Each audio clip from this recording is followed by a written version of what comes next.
You've set the stage for this debate. You've made some direct accusations against Swapan Dasgupta. You're saying this is the victory of autocratic forces. Narendra Modi bulldozing his way past the organization. Swapan, you must respond before I go across to Subramanian Swamy and Keshav Rao.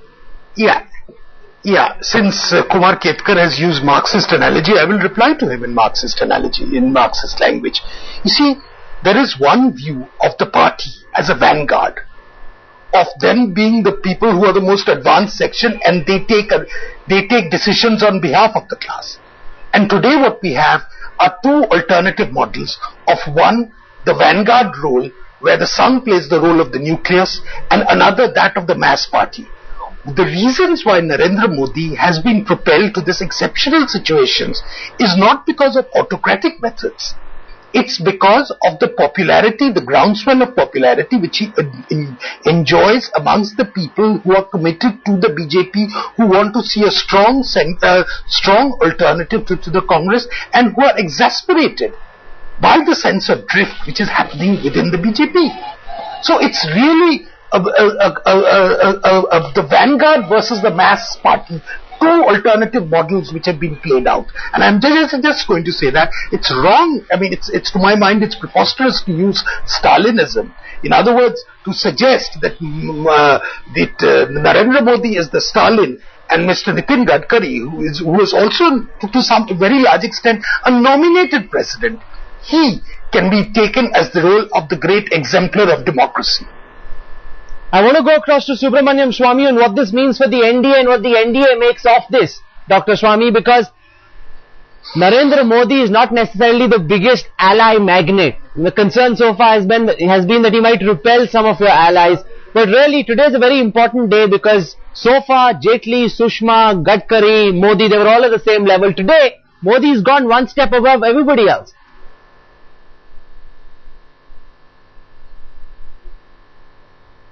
Well, first of all, let me say that the BJP is the biggest and dominant section of the NDA, and therefore the health of the BJP is vital for the success of the NDA.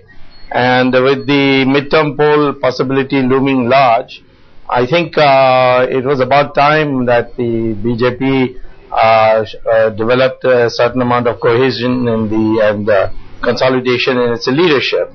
And it's to say that Modi showed the RSS the way. Modi was a pracharak. In fact, I first met him in 1972 when he was working as a pracharak for the Vidyarthi Parishad. And so to say that he is different from RSS is not correct. Now, question was, there was a dispute, and the question had to be resolved because we can't, the NDA can't go with this dominant partner in a disarray or subject to media speculation that is no more a party with a difference but a party with differences. These differences now have to be ironed out, and the collective leadership has to be worked out, and I think that what happened was the correct thing. This no longer, though, Dr. Swamy, is about collective leadership. This is about Modi's way or the highway. I want to bring in Meenakshi Lekhi. Yes. She's joining us as well. Ms. Lekhi, the fact is, Narendra Modi so far was sulking. Gadkari says that doesn't matter. Today, Modi is shown who's boss. Well, you see, yes, sure, it shows a certain elasticity. Sorry, I'm not getting your voice. And so far, Modi is...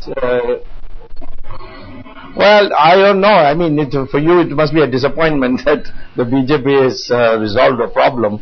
But I think the fact of the matter is that this is something which is not such a big problem that it can't be resolved by somebody's wishes being acceded to. And it doesn't mean that Mr. Joshi is out of the party or is banished forever. These things can work out. Maybe Modi and Joshi might become friends later on. But I think at this critical juncture, these differences which are not fundamental on policy questions should be resolved, and this is the best way to resolve. Modi and Joshi are not becoming friends anytime soon. I want to bring in a Congress perspective. Keshav Rao, what does the Congress make of this? Because Narendra Modi becoming president or asserting himself in this fashion by becoming the sole leader of the BJP is good news from a Congress perspective, because your party will hope that he'll polarize the next election and get people who hate Modi to vote for you even if they are fed up with your government? Well, look, there are two things. The personalities, ideologies and the party history. Now personalities, today it is Sanjay Joshi versus him, Kataria versus Vasundhara, then your Sattar versus Sadanand versus your Chief Minister Yediyurappa. So they will sort it out. So Mr. Modi is doing no favor to his party or to the nation by joining his own national executive. Now that itself shows, as just now as Sapan was saying, it is not reminding me of the Stalin days, but certainly predated Jagir days, where personalities matter.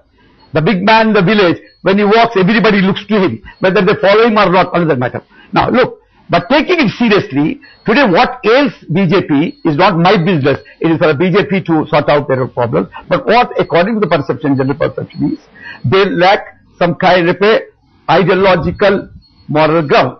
What exactly does it mean?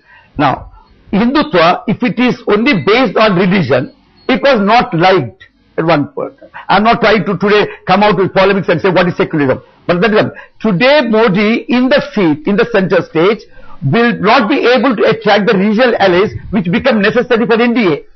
This is for NDA to look. It is for BJP to see. Because he belongs to that extremist group like Shiv Sena or the militant Hindutva votes which might go. As Subramanian Swamy rightly says, we can't say he is an anti-RSS.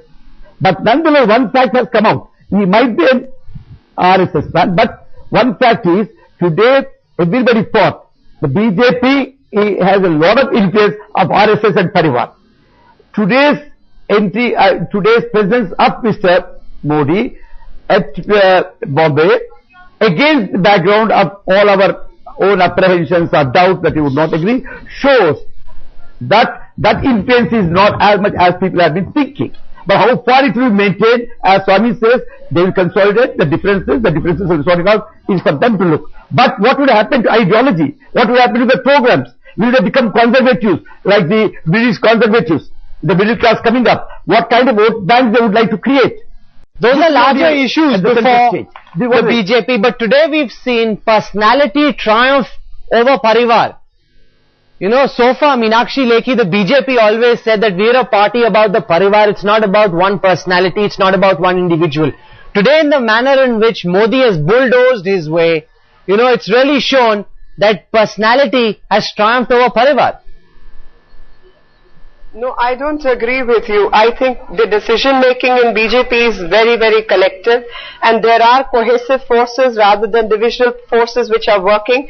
The fact every leader has shared the stage, the fact everyone has come together, I think is not going very well with the BJP baiters, and that's why all these stories are getting cooked up. I think if there were any problems, internal issues left, everyone has decided to put them aside for 2013 and 14, and that's what people are afraid of.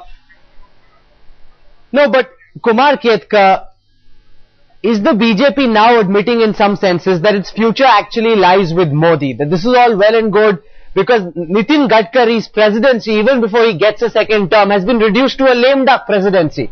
You know, he's being bullied by every regional satrap. He's on the hot seat, but there's not much power that he can exert.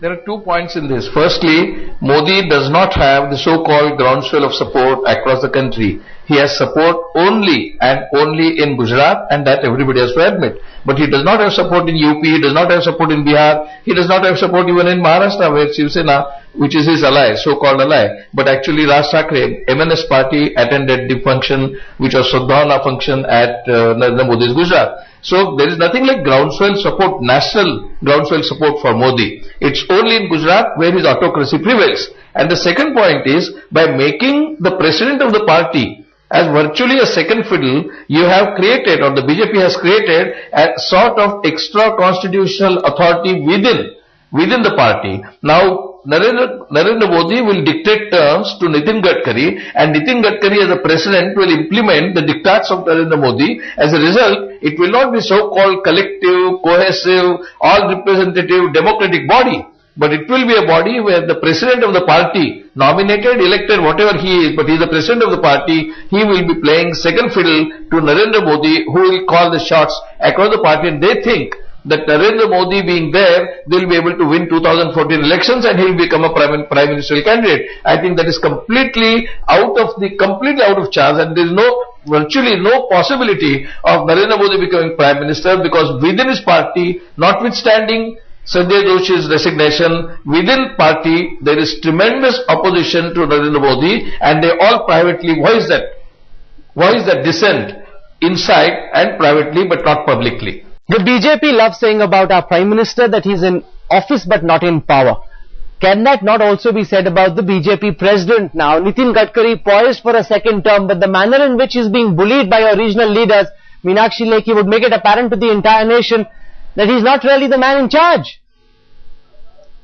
I think it's a wrong interpretation, since he is the man who has been able to bring opposite forces on the table. He is the man of the future, and that is why he has been given the second term.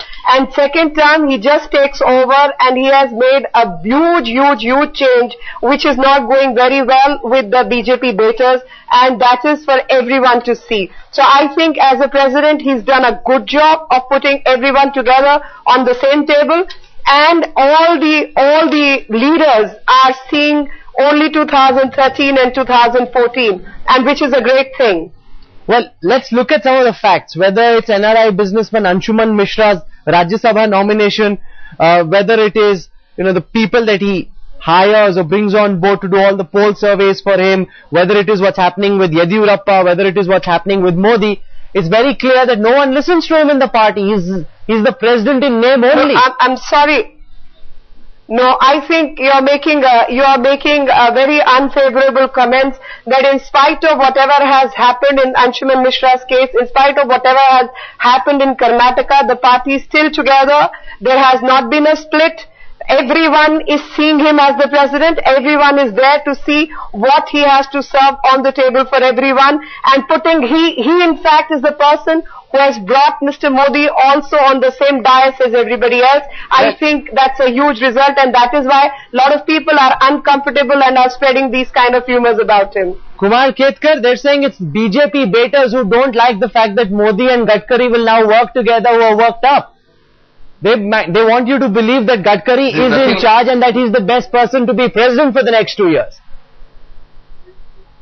There is nothing like BJP betting in this. Even in Maharashtra, forget Karnataka, Gujarat and Delhi and UP and Bihar, even in Maharashtra, Gadkari cannot bring Gopinath Munde on the common platform in actual terms. And where is the question of bringing him all the so-called diverse forces on the BJP platform? I think Gadkari will be proved and he will be shown to be incapable president, a lame duck president, a man with a second fiddle playing to Narendra Modi or Yediyurappa, whoever is powerful in that respective region, and that is going to be the fate of the BJP, and it cannot, with this kind of situation, it cannot expand the NDA. In fact, it will set alarms across the country, including in Jayalalitha's camp and also in Nitish Kumar's camp, as well as in UP. So BJP is actually not integrating NDA, but actually disintegrating the NDA. Shwapan Das Gupta, he's sitting on the hot seat, but he's not in charge. None of the party leaders seem to be listening to him, from Yediyurappa to Vasundhara Raje to Modi, each one doing his own thing, holding Modi to ransom, and each time Nitin Gadkari is the one who has to back off. Yeah, see, Rahul, the point is that the BJP is no longer the classic centralized outfit it used to be. Today what we have is in the BJP is a very federal outfit, which you have very strong, very powerful state leaders, and without the center being able to give a corresponding value addition to the states because of the absence of a Bajpai or an Advani of yore there in that. So we have the situation where the president really exists not as the big face, but as the coordinating manager of an increasingly federal outfit.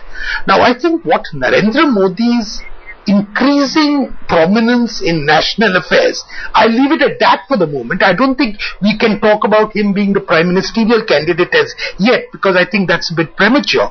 But certainly his increased role activity in national affairs would at least galvanize, as far as the BJP is concerned, its demoralized forces who think that the party is actually strong, the party has opportunities, but is not being able to take full advantage of it. And to that extent, if the centre is bolstered by the entry of some state leaders into the ranks of decision making, I think overall that's a very good Subramanian Swamy, do you see that happen as well? BJP. Can Narendra Modi inject energy, hope and optimism into the BJP cadre, which seems rather disillusioned? You know, they see the sense of drift. Do you think Modi can change that? Well, you see, first of all, let me make a point which has been repeatedly coming, that nobody listens to Gadkari. That's not true, because who's keeping the scorecard? There are many things that he has done which, but for him, couldn't have been done. I myself am in the National Democratic Alliance today because Mr. Gadkari was assertive that I should be brought in because of my campaign against corruption. So there are many other such examples where Mr. Gadkari has taken a stand. Here he has yielded. Where you should appreciate his elasticity and not instead say that nobody listens to him. Secondly, as far as Narendra Modi is concerned, we have a essential problem of what projection will be in the next election. It is an identity question. Though we can't be another Congress party saying being all things to all people. There has to be some cutting edge. And Narendra Modi brings that cutting edge. Now whether that ends up with his being selected as the leader who lead the election and all, I can't say, because I'm not in the BJP. But I would say this, that Mr. Narendra Modi does give a certain cutting edge and it enthuses the workers. And therefore his being brought into a focus is a very good thing for the NDA. Keshav Rao, is the Congress concerned that the BJP will be more cohesive, will move with greater purpose, Mr. Rao? If Narendra Modi were to be in charge, that he could revive the party's cadre, boost their morale, give the party the impetus as it heads into 2014?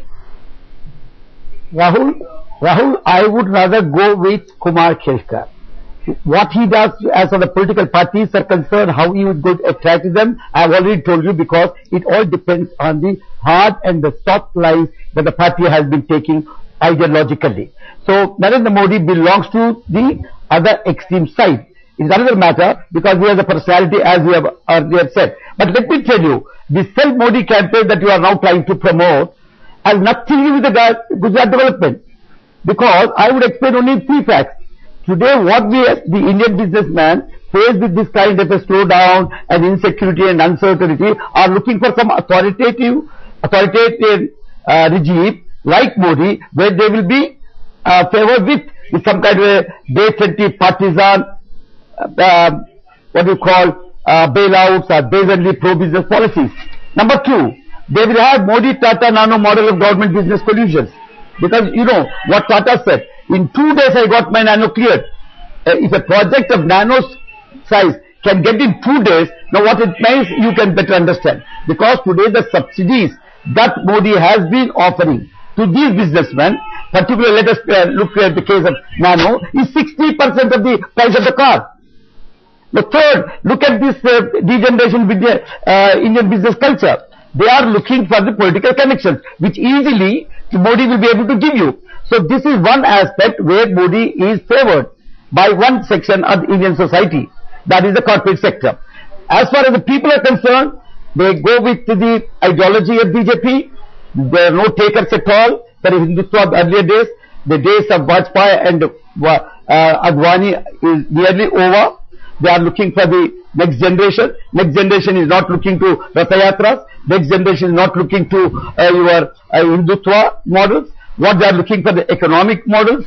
So it has to look for rebrand itself. BJP needs to rebrand itself, looking for non-religious agendas, economic agenda to go about, because the middle class is emerging, is increasing, so they can have some kind of an appeal, but that requires totally a different kind of BJP slogan mongering. So the Modi plan which you are thinking is only it suits that particular corporate sector, which, as I told you, in three But points, what does one make of what we've seen with Narendra Modi over the past few months? I want to put that question first to Meenakshi Lekhi. With him, it's either his way or the highway. You know, you either fall in line, listen to what Narendra Modi says, or you're out of the scenario completely. You know, is that a concern that he'll run it, as Kumar Ketkar said, in a Stalinist dictatorship fashion? I think Mr. Ketkar will go very well while defining his own party's philosophy, which runs on these Marxist principles rather than democratic principles. Modi is a democratically elected leader of a state in this country. BJP is the most democratic party of all, where term of president is also decided by a constitution, unlike the Congress, where a chairperson can continue till eternity or a family has to carry on till a replacement from the family comes. And amongst Marxists, Mr. Prakash can continue as long as he wishes to. So under these circumstances, I think he better not discuss the democratic setup of the BJP, and so far as BJP is concerned, it's a very, very democratic party where everybody has come up the place through democratic means, and Narendra Modi has proved time and again that what the people of country are suffering, Gujarat has seen a way out of those problems because of the economic growth model, because the poverty can be tackled, because electricity can be supplied, water can be supplied, roads can be built, and infrastructure can be maintained. If a state can do it, so can the country, and I think it's time the country takes a call on these issues. But Swapan Dasgupta, Narendra Modi has shown he can go to any extent to have his way. He can hold a gun to the president's head. There are reports that he threatened to resign from the National Executive if Sanjay Joshi came. Any gun. I don't Here's a man who's prepared to go to any extent to have his way. With him it will always be either his way or the highway. Meenakshi Lekhi has spoken. I want to listen to Swapan Dasgupta. Who's going to be the governor, who's going to be the chaprasi is all decided by 10 Janpath. That is not the way in which BJP functions. Swapan. Sorry Rahul, I didn't get your question. The question is, with Narendra Modi it will always be his way or the highway. He's prepared, he's shown very clearly to go to any extent to get his way done. You know, it has to be his way, it can be no other way. He's prepared to sulk, not listen to anyone, defy his party president to have his way. You see, to say that Narendra Modi does not listen to anyone is an absolute hideous caricature of the man. He's a man who listens to people, who takes a lot of opinions on board, but at the end of the day is also blessed with a certain decisiveness when he decides on a particular course of action. And he is, and as far as his administration is concerned, what he has shown is that his ability to get over various obstacles which have bogged down other administrators in different states. So there is that element of certitude which is there. And today in an India which is really replete with a sense of drift, I think this is a characteristic which a lot of people will find. But Swapan, whom does he listen to? There are so many senior leaders in the BJP who urged him to come to the National Executive. Now in the last one, he didn't listen to any of them. He continued sulking till the time he forced the RSS to listen to his way and to get Sanjay Joshi out. He's not listening to anyone. Look, Rahul, the fact that the entire Sanjay Joshi controversy has been debated ad nauseum in the inner councils of the BJP for a long time.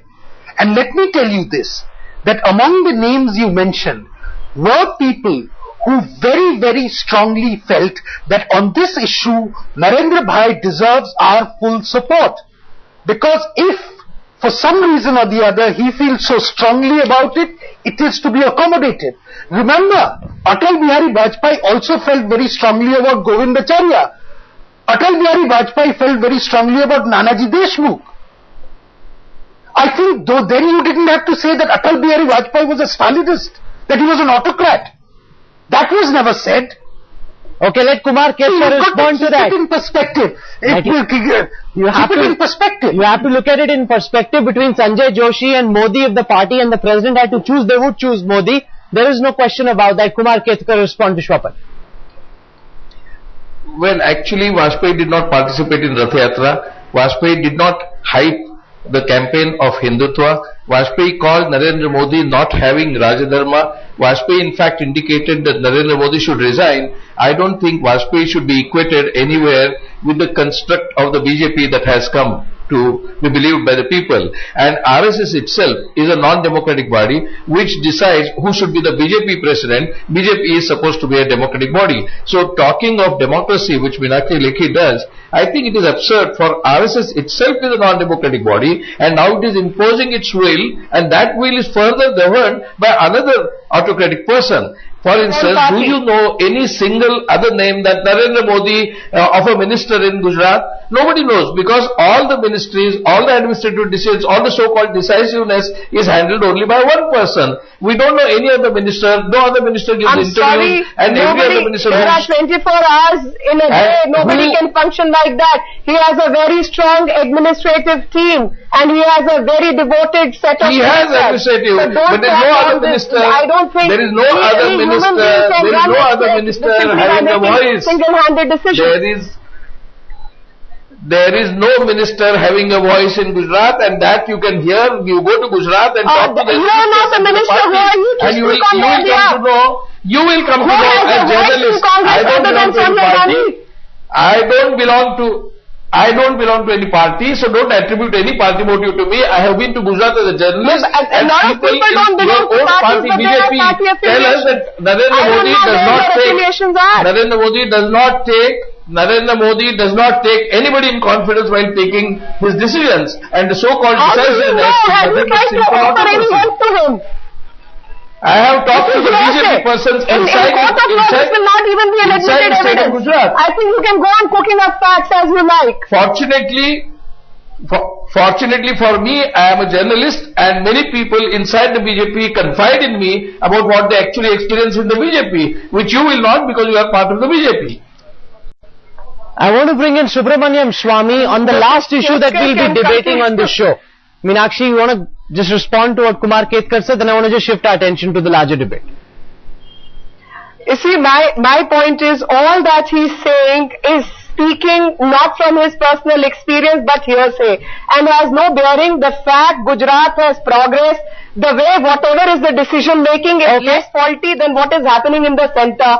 The whole world has seen how the present government in the center is operating. Compare that with the way Gujarat government has functioned. Whether one person is making that decision or 20 people are making that decision, those decisions are working very well for that state. Unlike the Congress-run states, unlike the other states. So in India was done very well even during the time of the emergency, Meenakshi. Things functioned very effectively and efficiently at the time of the emergency. That's not what we are looking at.